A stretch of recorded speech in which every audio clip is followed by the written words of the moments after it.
feeling today? Are we ready to fight? Are we ready to win? And we will never, ever, ever give up.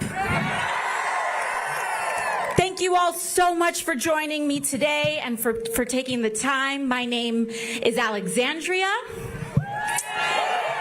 And it's so great to be here in Tucson today. You know, my home is a ways from here, but in truth, the distance between us is a lot shorter than we think. And it's a lot shorter than we're told. Mi casa es su casa. And this stop here in Tucson is particularly special to me. It has really special significance in my heart. I was very, very close with Raul Grijalva. And before I dive into it, I just kind of want to share with you a little bit about what he meant to me very briefly and what Tucson means to me by extension. And I know Bernie and Greg are going to say some remarks as well when we wrap up. But, you know, when I was first elected in 2018, I was a waitress, and I had won this upset fight. I had challenged a very, very powerful member of the Democratic Party, and we won in a totally upset primary election. And we won with no money, with just everyday people in our community coming together, outspent by millions of dollars. But people just coming together and believing that we deserved better somehow broke through. And it was a miracle, genuinely a miracle. And when I first got to the House, though, by extent, when you kind of unseat someone that has a lot of power and a lot of relationships in Washington, the reception that I first got on Capitol Hill was very hostile. It was very cold, and it was very, very, very lonely. And we all have our own experiences, but it was hard when you walk into a room every day and you're just met with so much contempt. But the first door that I walked into in Capitol Hill, the first door that I walked in was Raul Grijalva. And when I was being attacked, not just by Republicans in the right wing, but honestly by a lot of members of my own party, to find people who were kind and compassionate were very few and far between. And Raul Grijalva was the first person to open his door to me, the first. And he welcomed me, and he said, "You belong here. You belong here." Raul Grijalva, your congressman, is a reflection and was a reflection of Tucson's values, of you, of who each and every one of you were, because you believed in him. You sent and picked a man like that. Raul became the chairman of the Natural Resources Committee in Congress. Huge jurisdiction, control of all federal lands. And he came up to me, and not just me, but to so many other people. And he specifically wanted to hand women the gavels and the chairmanships of all the subcommittees of the Natural Resources Committee. And, you know, maybe people not from Arizona and from far other places may not know who Raul was. I know that you all knew who Raul was. And he never would, you know, put out a press statement and say, "Oh, look at all these women." No, he just did it. And because he knew it was the right thing to do. And as a Latina and as a Boricua, too. He was Puerto Rico en la casa siempre, ¿no? Con mucho amor a mi Chicano y Mexicano, but Boricuas, you know, we're loud. We're always, I guess we're all loud, but. But, you know, and I think that's also a reflection, his work and commitment to public lands, to the public good, and also to making sure that Chingonas had the keys, was a reflection of his love, not just for Tucson, but for his daughters Adelita, Raquel, Marisa, and his wife Mona. So I just want to send them so much love in this moment and let you all know that because of Raul, I will always be loyal to the people of Tucson and fight for you the way he would have wanted. So as we're in this moment of grief, it's not just, I hope we all come together and ensure that we carry on Raul's vision and his commitment and legacy, and we continue to choose and send people that make Tucson proud and that are committed to the public good. Now, let's get to why we are all here today. Because we're all here and we share in the frustration and the heartache from watching people in power actively tear down or refuse to fight for everyday working Americans like us. We're here together because an extreme concentration of power and corruption is taking over this country like never before. And we are here, most importantly, because we know that a better world is possible.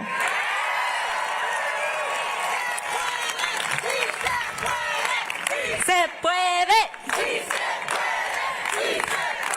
But to get there, we need to be honest about where we are, Tucson, because we are witnessing an oligarchy in America. When those with the most economic, political, and technological power destroy the public good to enrich themselves, while millions of us pay the price. And our political system is ill-prepared for this abuse of power. In fact, much of our political system enables this abuse of power, starting with the role of money in politics. But I'm here to remind you that we are not powerless in this moment. People are starting to put the pieces together. And ironically, the most divisive forces in our country are actually bringing more of us together than before. And that's important. And I want to let you all know, in every single stop that Bernie and I have had in the last couple days, we were in Nevada a couple days ago. We were in Greeley, Colorado, way out there in Colorado. We went to Denver. Every single stop has completely blown out all attendance projections. 3,200 people in Las Vegas. Out in Greeley, we went to a Republican congressman's district, Gabe Evans, who, you know, he just got elected. He just got elected. Usually your first 3 months on the job, you're on your best behavior. This guy hasn't held a town hall once. So we said, you know what, let's go out there, we'll hold our own town hall. We thought wildest dreams out there in Greeley. We thought maybe 2,000 people would show up. 11,000 people came out to Greeley. Then we went to Denver. And out in Denver, Colorado, again, our wildest dream, we were like, maybe we can get what if we got 20,000 people out in Denver? Last night, 34,000 people in Denver showed up. And as you can see here in Tucson, we originally... Do you need a medic? Do you all need a medic? Can we get a medic out here? Sorry, folks, we're going to pause the program. Can we make sure we get a medic out here, right here in the middle of the crowd? Thank you, officer. Let's hear it for our first responders. All right, they're going to come through here. Let's make a way. Let's make a way. Let them walk through. Let's get a medic out here.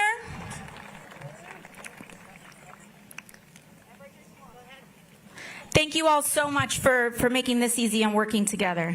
We're going to make sure we got a magnet. Thank you for everyone holding up your hats so we can see where they're at.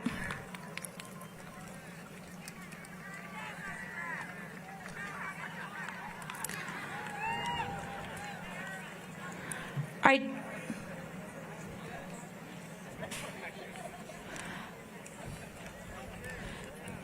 Have they found them yet? Are they okay? Not yet? All right, we still need medics out here.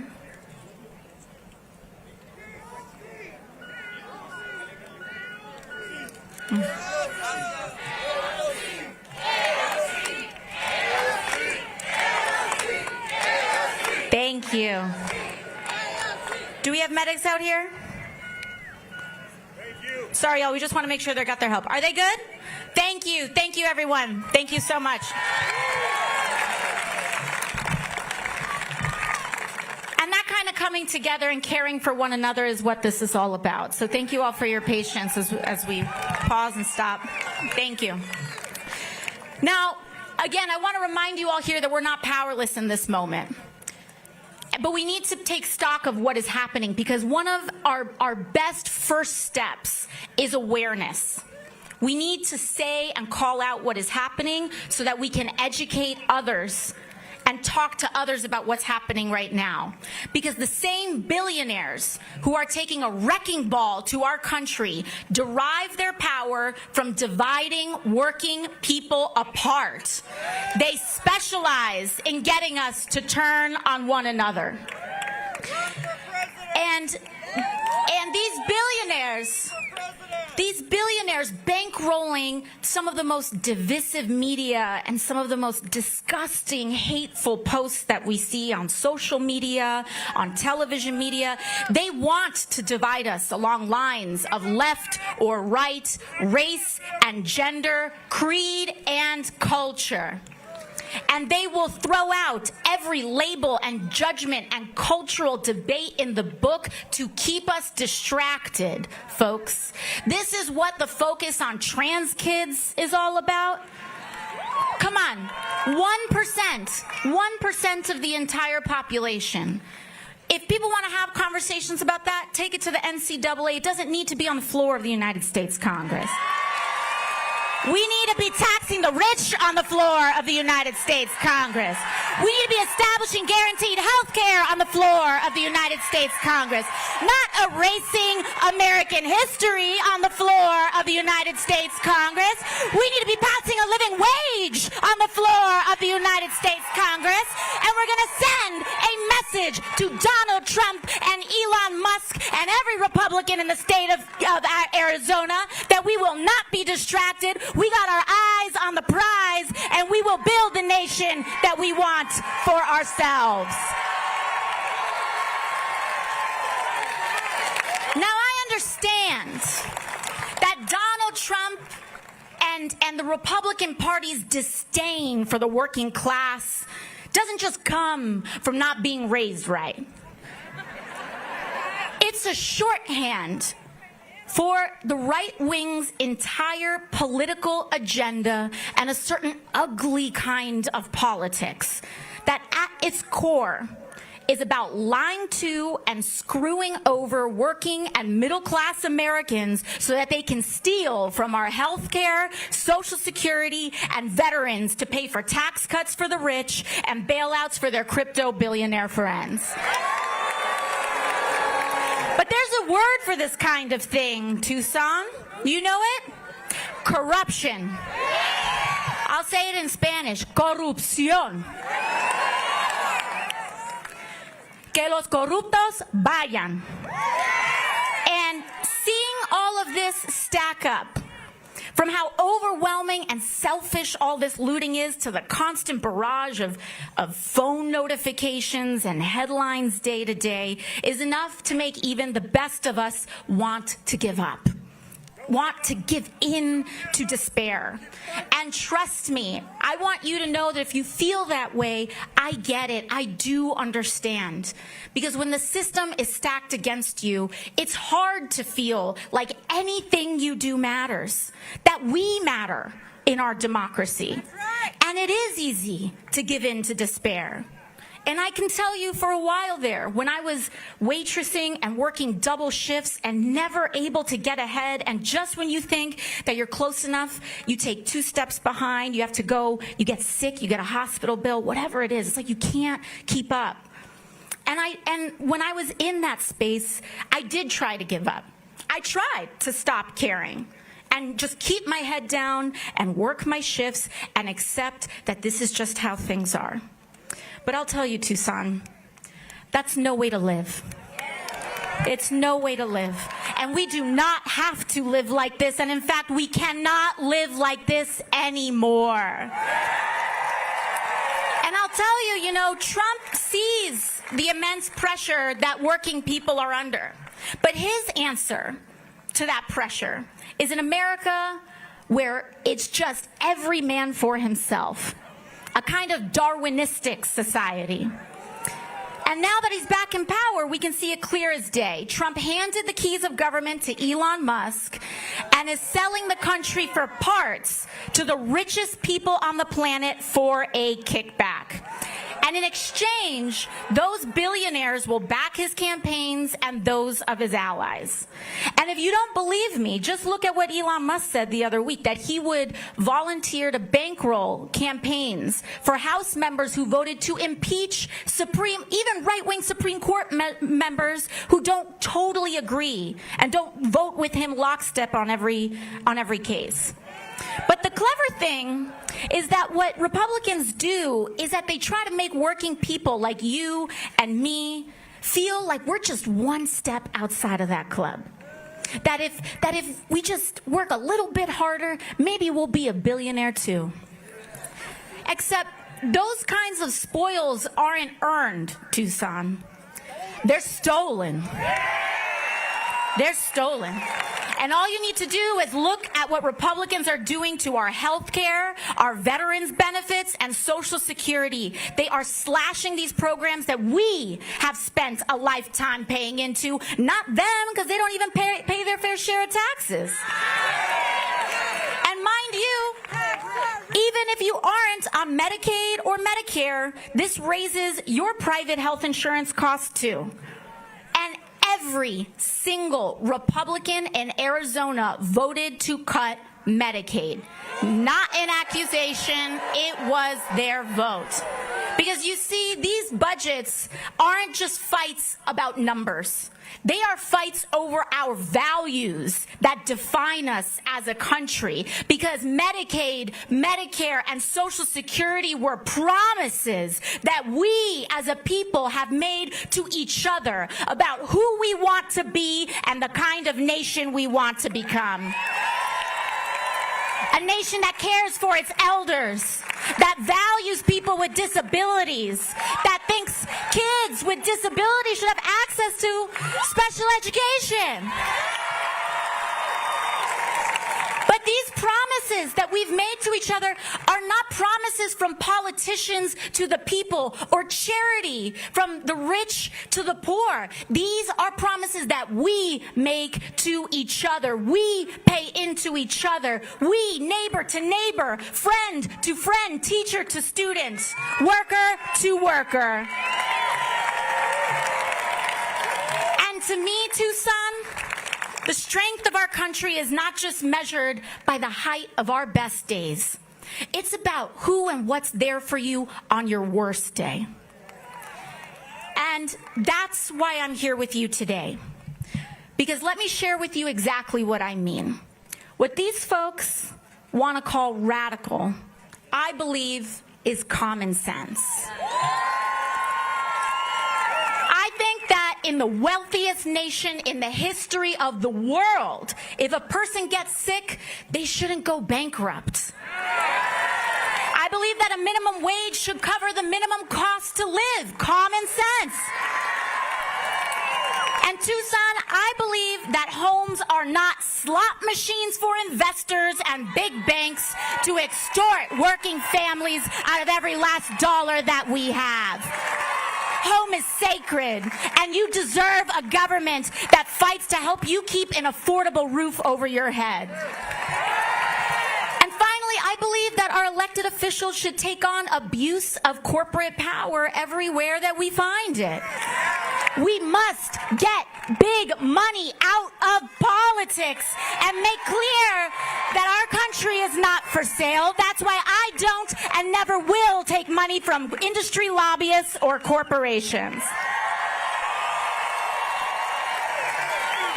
And you know, some folks, you know, maybe some local members of Congress out here or some pundits on television might have you believe that these American values are something out of the Communist Manifesto.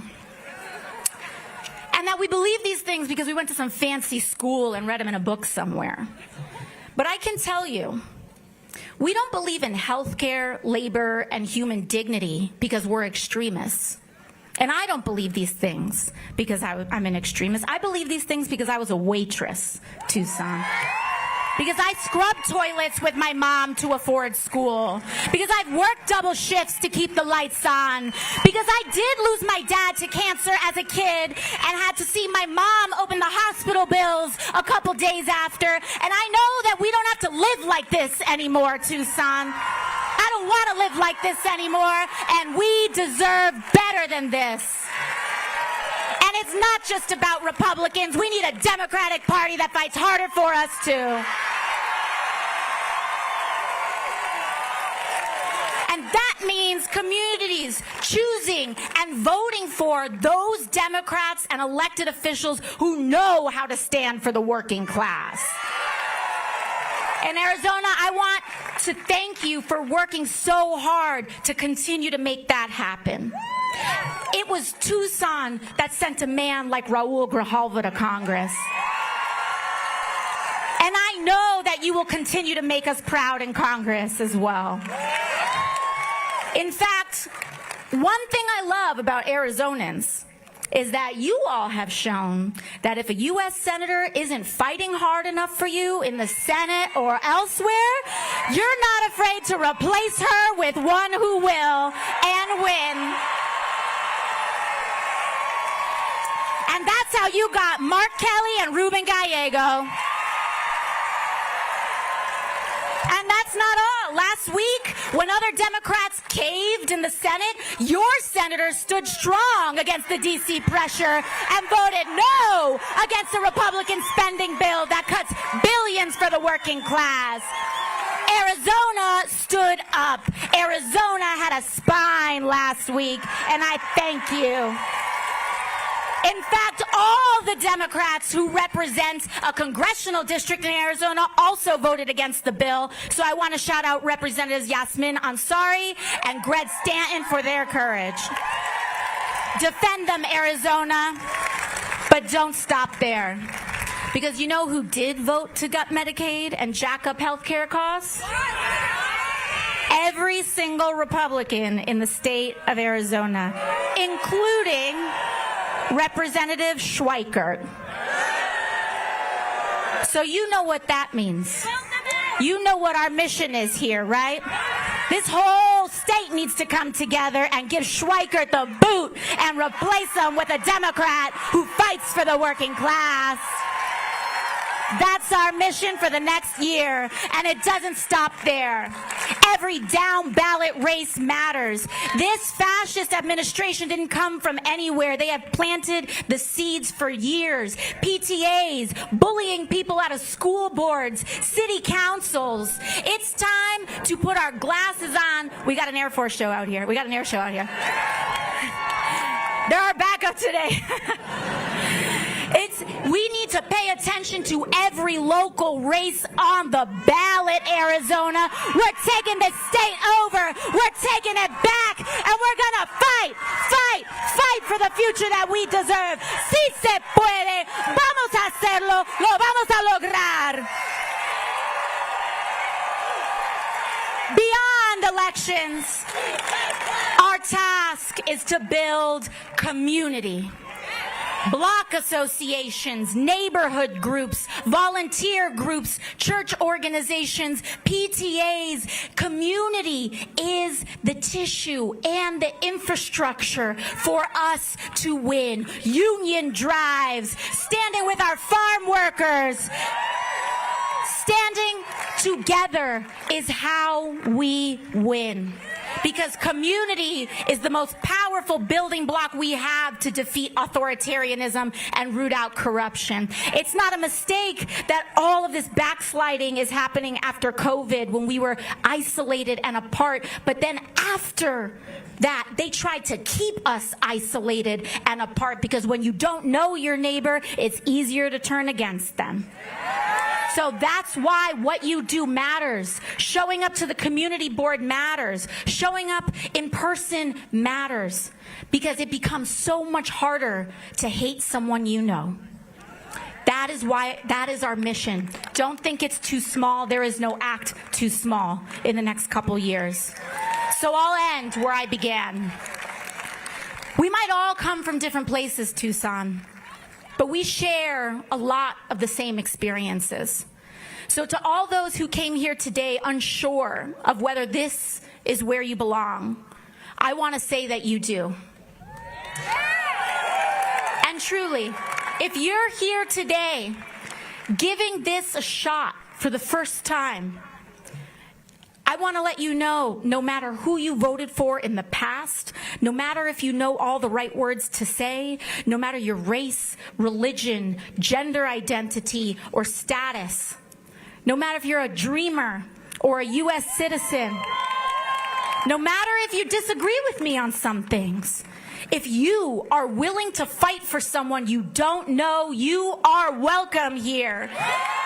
If you're willing to fight for working people, regardless of who they are, how they identify, or where they come from, you are welcome here. Because here, everyone is valued. But I will say this, to those leaders on either side of the aisle who are willing to put their fellow Americans down so that they can get ahead or feel better about themselves, those folks might best find a home somewhere else. Because in this house, we stand together. Because here, we know that together, without exception, is the only way that we can win. I hope you see that this movement is not about partisan labels or purity tests, but it's about class solidarity. It's about the thousands of you who came out today to stand together and say our lives deserve dignity and our work deserves respect. No matter who we are or where we come from, we are here today to make a sacred promise to each other. Because our goal is not just to come together, share a few inspiring words, and then go back to how things were. We can't go back to how things were. Our goal today is to commit to building the kind of country we all deserve. So I want you all to look around. These are your brethren for the fight for our future. And I want you to look around. And if I can offer one assignment before we all depart here today, it is to leave this place connected to a new person you didn't know coming into this place. And I want you to turn to the people around you and greet someone you don't know.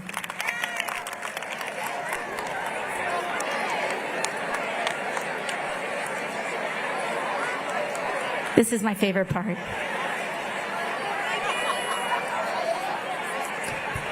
Now that we've done that, we're here to again make that promise, to take care of each other on our worst days, and to share in the successes of our best. Thank you, Tucson. It's my honor today to introduce someone who has spent his life bringing us together, someone who has given voice to the future that we deserve. Please welcome Senator Bernie Sanders. Power to the people! Power to the people!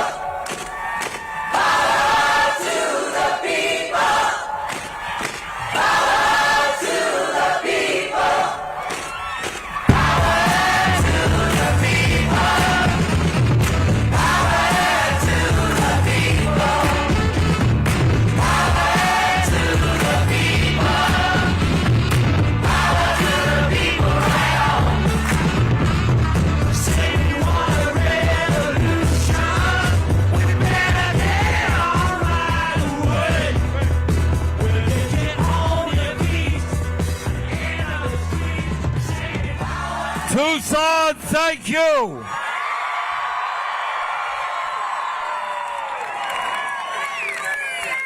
My only problem today is that I don't know what I can say after what Greg and Alexandria have already said. But when people think about the future of this country and whether we have the kind of political leadership we need among the young people of America, you're looking at these guys right now.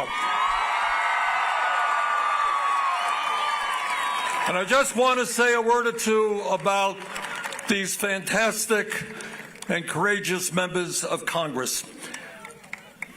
When Alexandria was a kid, she cleaned houses with her mom in order to earn money to pay the family bills. And after she graduated college, she worked as a barista, struggling every day to pay the rent. But she looked around her and she said, there is something fundamentally wrong in a world where so few have so much and so many have so little. So she did something rather extraordinary. Never held political office, tending bar. She said, you know what, I'm going to run for Congress.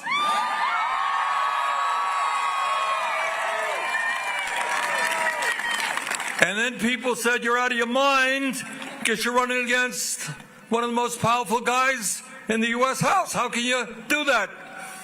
But you know what she did? What she did, she went out to her friends who held similar concerns, said, get involved with me. They started with no money, and then they raised a few $1,000s, and they knocked on doors. And they talked common sense to the working people of her district. And on election night, she won. Now, my point is not just to praise this wonderful young lady. My point is to tell you that there are Alexandras and Alexanders in this crowd right here.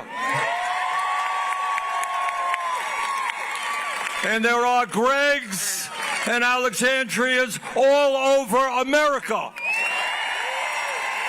There are young people who love America, who want to see better for our country, who are smart, who are disciplined, who are prepared to roll up their sleeves and take on a billionaire class which is destroying working families all over this country. And this guy here, known for a few years, came to Congress, and because of his leadership skills, he became chairman of the Progressive Caucus in a 2-year period. And not only in Austin, but all over the country, he is doing a great job. So I just want to thank Alexandria and Greg, not only for being here today, but for inspiring millions and millions of young people all across this country.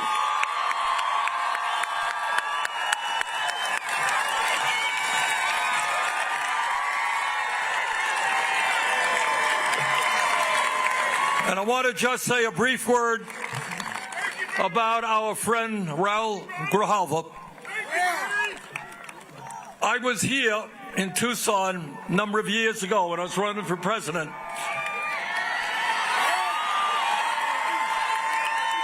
And at that point, we didn't have 20,000 people coming out of meetings, and I wasn't very well known.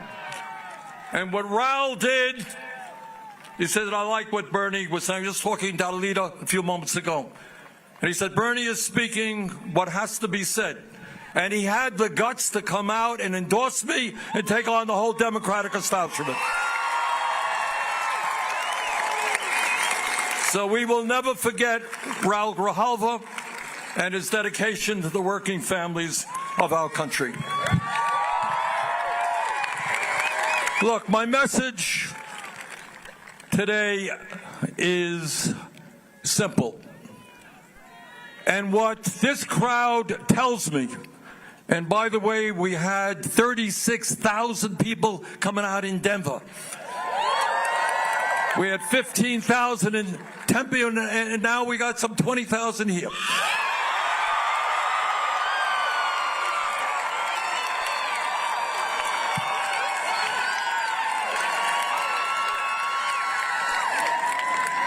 And what it tells me is that the American people will not allow Donald Trump to create an oligarchy in America. They will not allow Donald Trump to create an authoritarian society. They will not allow the billionaire class to cut Social Security, Medicare, Medicaid, veterans programs, Title I funding, which will impact that school profoundly.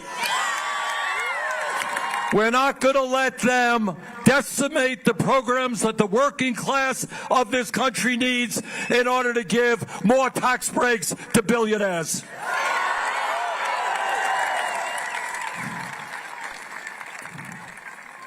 Now, right now in America, you have what we call an oligarchy.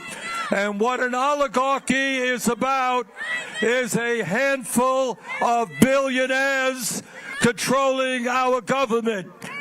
Now, some of you may have seen Donald Trump's inauguration. See it? Well, I had the unfortunate position of being in the front row. Not a good position to be in. And what I saw...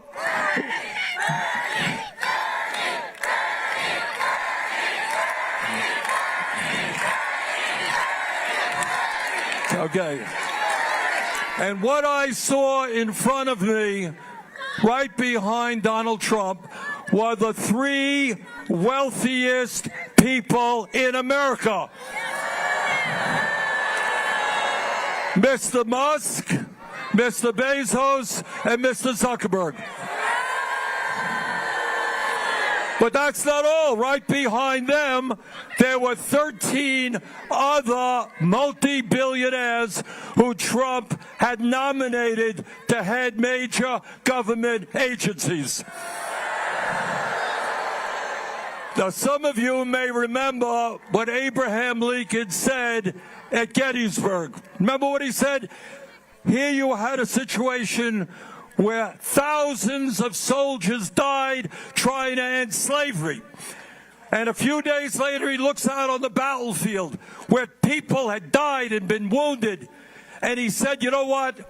We have a vision of a country where we're going to have a government of the people, by the people, for the people.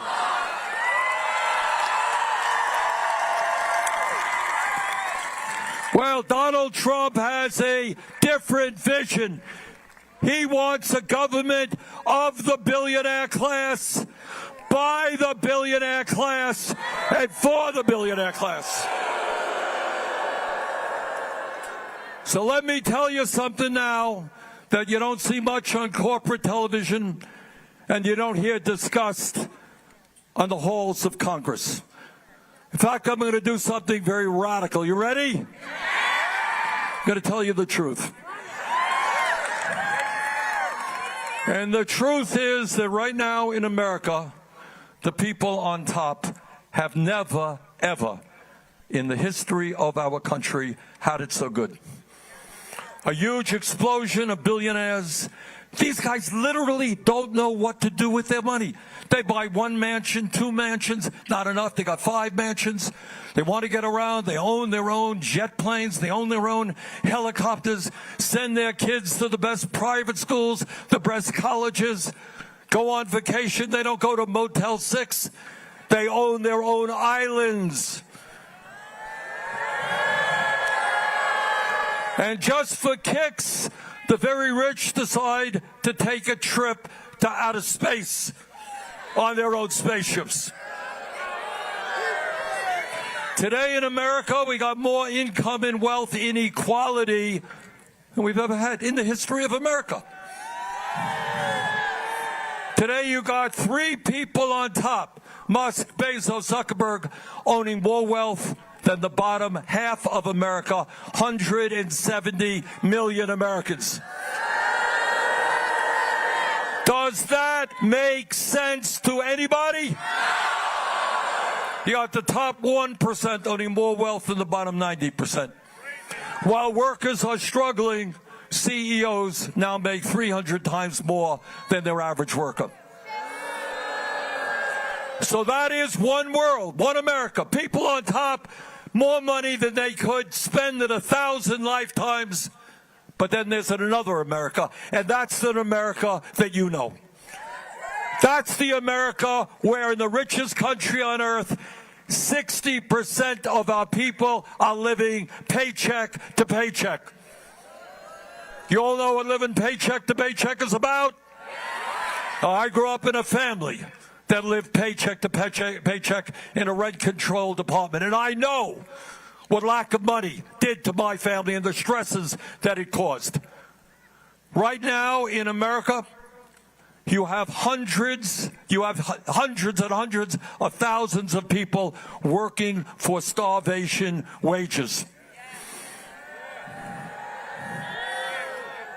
In America today, if you can believe it, 60,000 people die each year because they don't get to a doctor when they should. So we got massive income and wealth inequality. We have more concentration of ownership in the economy, handful of giant corporations owning sector after sector, 3 Wall Street firms combined being the major stockholders in 95% of American corporations. But meanwhile, we have the highest rate of childhood poverty of almost any major country on earth. Over 20% of our seniors are trying to get by on $15,000 a year or less.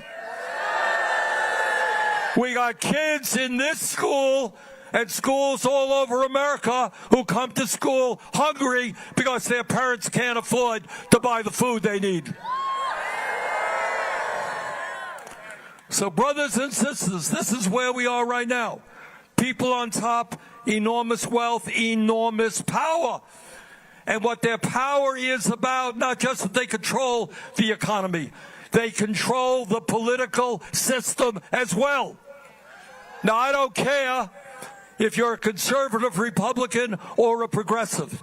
Does anybody think it makes sense that we have a campaign finance system where one man, Musk, can put $270 million to get Trump elected, and then his reward is that he becomes the most powerful person in government? That is not democracy, that is oligarchy. But it's not just Republicans. You got billionaire Democrats who are telling candidates, don't stand up for the working class. So we've got a corrupt campaign finance system. We got to get rid of this terrible Citizens United Supreme Court decisions. Everybody in America, every eligible voter has the right to one vote. Billionaires do not have the right to buy elections.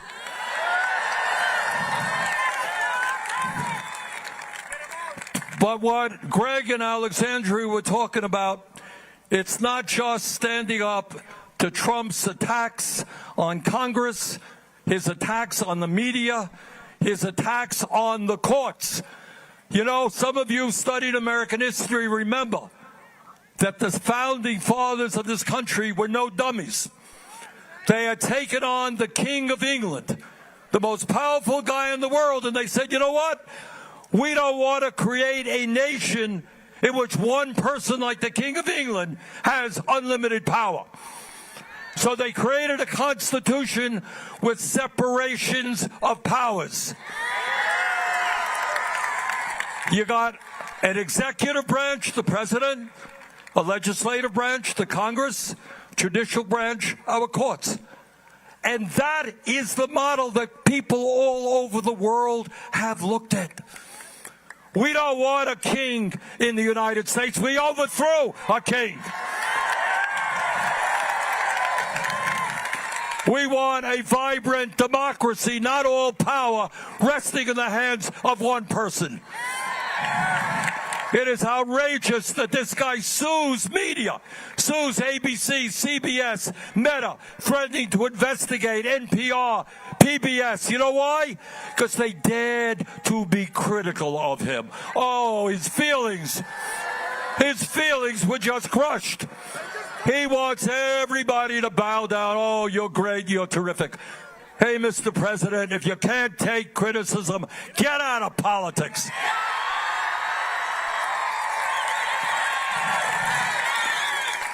And for the first time, you know, there have been Supreme Court decisions that I have profoundly, as many of you have, disagree with. Citizens United, terrible decision. Undermining Roe v. Wade, terrible decision. But you know, we believe in the rule of law.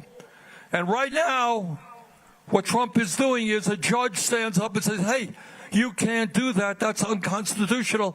And now they are threatening to impeach that judge.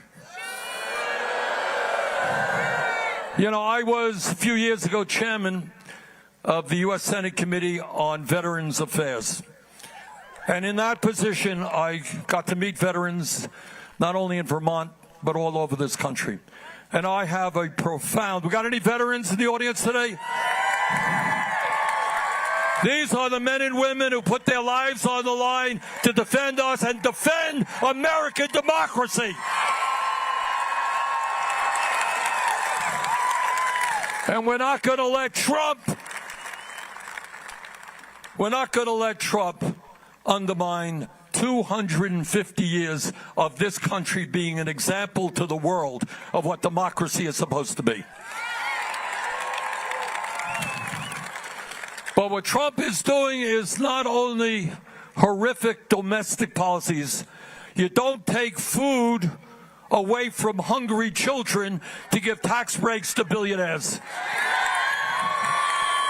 There is no world, there is no universe, there is no religion where that is not grossly immoral. But it is not just domestic affairs. For the first time in the history of our country, we got a president allying himself with a ruthless dictator in Russia. Mr. President, it was not Ukraine that started that war. It was Russia that started the war. We don't want a murdering dictator as an ally. We believe in democracy. And we don't believe that we should continue funding the murderous Netanyahu government that has destroyed the people of Gaza. 45,000 people are dead there. 100,000+ are wounded, mostly women and children. Netanyahu government should not get another nickel of military weaponry from the United States. And if you can believe, as bad as all of that is, what they now want to do is force the 2 million people out of Gaza and build some playground for the billionaire class. Unbelievable. Our brothers and sisters at Alexandria made this point. Greg made this point. We're going to fight Trump at every step of the way. And the crowds that I have seen tell me the American people are prepared to stand up and fight.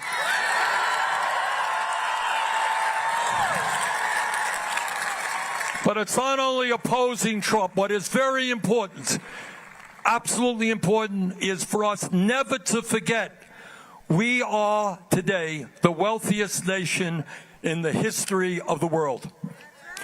There is no excuse for 800,000 people to be sleeping out on the streets.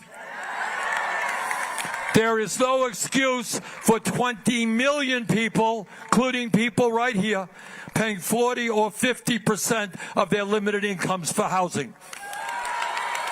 This is America. We can build 4 million units of low-income and affordable housing. We can lower rents.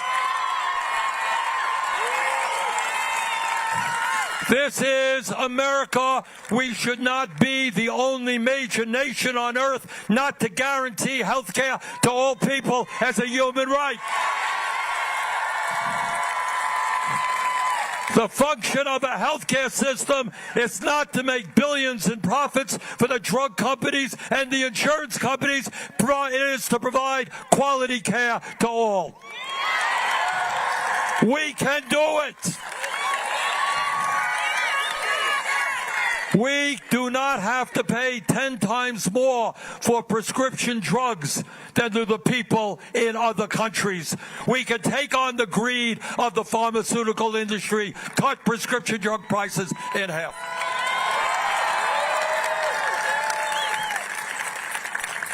Brothers and sisters, we live in a competitive global economy.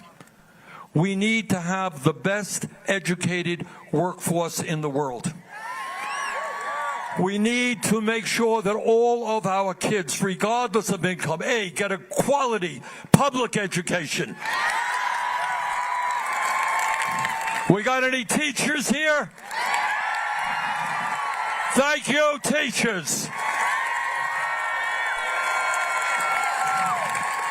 And when we talk about quality public education, no teacher in America should start off at less than $60,000 a year. These kids here in Tucson, kids in Burlington, Vermont, in LA, California, they deserve the best education in the world. We can provide it to them.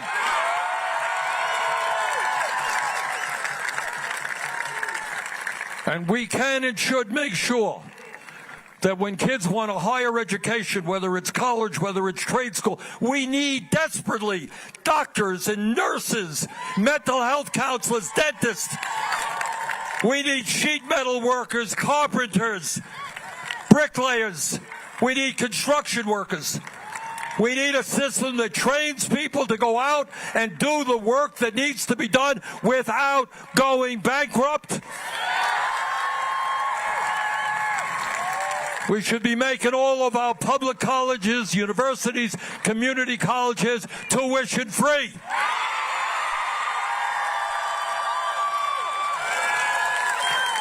And when somebody says, well, Bernie, it's a good idea, how are you going to pay for it? I'll tell you how.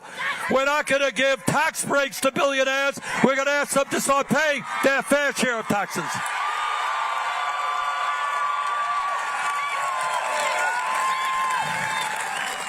And now in, Washington, Alexandria, Greg and I, we hear from our colleagues a whole lot about freedom. Well, if we're going to talk about freedom, let us understand that the women of this country must have the freedom to control their own bodies, not the government.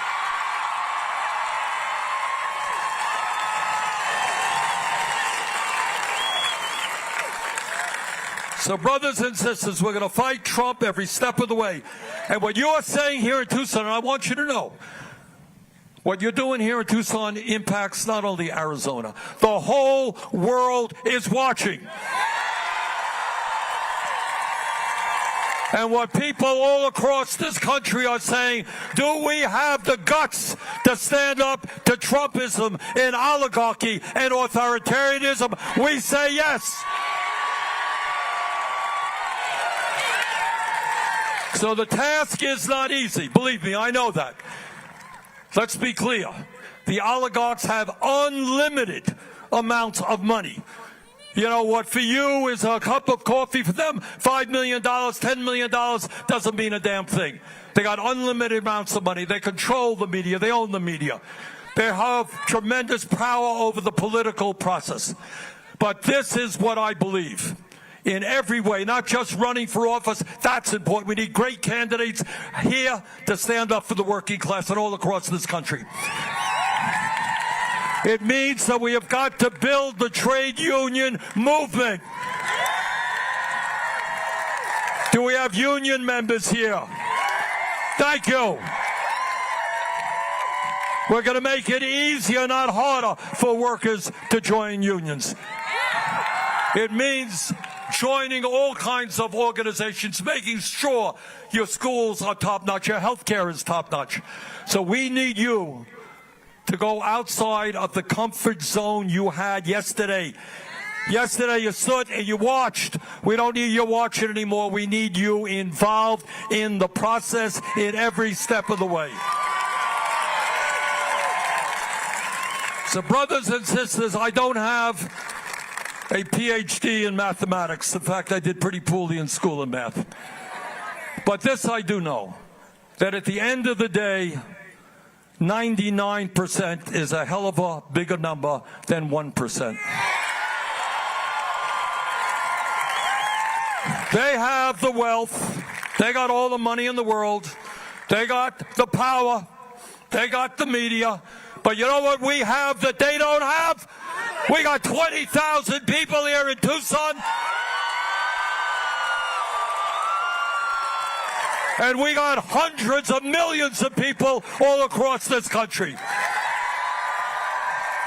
So brothers and sisters, don't let them divide us up by the color of our skin or where we were born or our religion or our sexual orientation. Let's stand together as one people, proud people. Let's take on Trumpism and defeat it, and let's create the kind of America that you and I know we can become. Thank you all very much.